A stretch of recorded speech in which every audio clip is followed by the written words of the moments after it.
This happened last fall. I was coming back from a consulting job up near the Canadian border, a small manufacturing plant that wanted someone to audit their logistics. Boring work, decent money, and a 7-hour drive back to my apartment outside of Albany. I've done that drive 100 times. I knew the rest stops, the cheap gas stations, the stretches of highway where your phone loses signal for 20 minutes at a time. What I didn't know was that I'd be making an unplanned stop that night. It was around 11 p.m. when my dashboard lit up with a low tire pressure warning. Not a blowout, not a flat, just a slow leak. Enough that I knew I shouldn't ignore it. I was somewhere in the Adirondack region, which meant dense forest on both sides of the highway, no streetlights, and the kind of darkness that feels thick enough to press against your windshield. I took the next exit, which was less an exit and more a gravel ramp that curved into a 2-lane county road. My GPS showed a gas station about 4 miles ahead. What it didn't show was the motel. The gas station was closed. Pump still worked, card reader flickering, but the convenience store was dark and the air compressor was padlocked. I sat there for a minute, trying to decide if I could make it another 60 miles to the next town. That's when I saw the glow. A small sign, partially blocked by overgrown pines, that read, Pine Haven Motel, in faded green letters. The H was burned out. I figured I could at least pull into the lot, check the tire with my own gauge, and decide from there.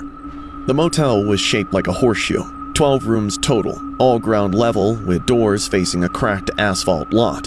Only 2 lights worked in the entire parking lot, one above the office door, buzzing and flickering, and one at the far end near room 12, which cast a weak yellowish cone that barely reached 10 feet. There were 3 cars in the lot. A rusted sedan parked directly in front of the office, a pickup truck with a camper shell near the middle, and a dark SUV at the far end that I couldn't make a model of because it was too shadowed. I got out and checked my tire. Pressure was down but not critical. I could probably make it home if I babied it. But I was tired. Not the normal kind of tired. The kind where your vision starts to lag behind your head movements. I'd been driving for 6 hours already. So I made the call. I'd grab a room, sleep for a few hours, and leave at first light. The office was small. A counter, a bell, a rack of tourist brochures so old the paper had yellowed. Behind the counter sat a man. I'd guess he was in his late 60s. Thin gray hair combed over, wireframe glasses, a flannel shirt that looked like it had been washed too many times. He didn't get up when I walked in, just looked at me over the top of his glasses and said, "Need a room?" I said yes. He quoted me $40, cash, no card machine, apparently. I handed him 2 20s and he slid a key across the counter. An actual metal key with a plastic diamond-shaped tag, room 9. He told me checkout was 10 a.m. sharp, no exceptions. Then he went back to reading his newspaper. No smile, no enjoy your stay. He just sort of waved me off, like I was wasting his time. Room 9 was 4 doors from the office. The carpet was a depressing brown, and the whole place reeked of old cigarette smoke and mildew. The bed had one of those super thin floral spreads that immediately makes you want to check for bed bugs. The bathroom was just a standard setup with a toilet, sink, and a shower with a curtain that was pretty gross with mold on the bottom. I brushed my teeth, threw the lock and the chain on the door, and then, because I listened to way too many true crime podcasts, I wedged the desk chair right under the handle. I killed the light and crashed, still fully dressed. About half an hour later, I woke up to a nasty screech, as if someone was dragging their fingernails across the window glass.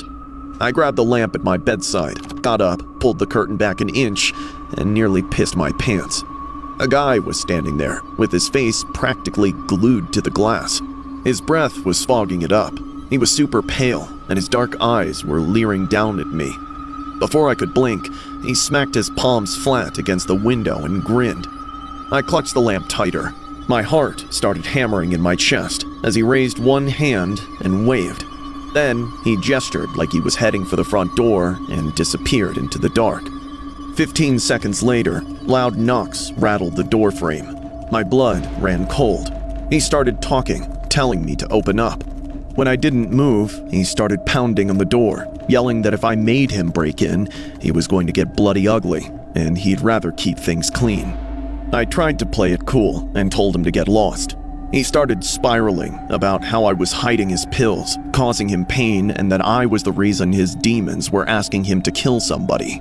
His voice was getting all high-pitched and shaky as he literally started slamming his head against the door, yelling at me to open up. With each slam, the door frame shuddered and the desk chair moved. On one of the hits, the door actually bent inward so much I thought he'd get in. I shrieked and told him I had called the cops and they were on their way. He went still, waiting outside in tense quiet until the distant sound of a siren echoed through the night. It might have been miles off on the highway, but he heard it and backed off.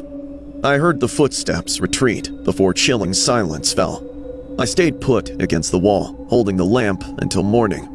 I hurriedly packed my bag and sprinted straight to my car. The tire was completely flat.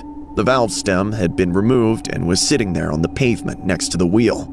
I threw on the spare and got out of there without looking back. I tried filing a report, but they told me there wasn't any Pine Haven Motel on that route, and that I might have hallucinated the whole thing because of my exhaustion. I've looked it up on maps countless times. The exit shows up on satellite view, but the ramp goes into a dirt road that stops dead in the middle of the woods. I don't usually talk about this whole thing, but now, whenever I'm on a long drive, I constantly check the rear view, expecting him to track me down because his demons have been asking him to.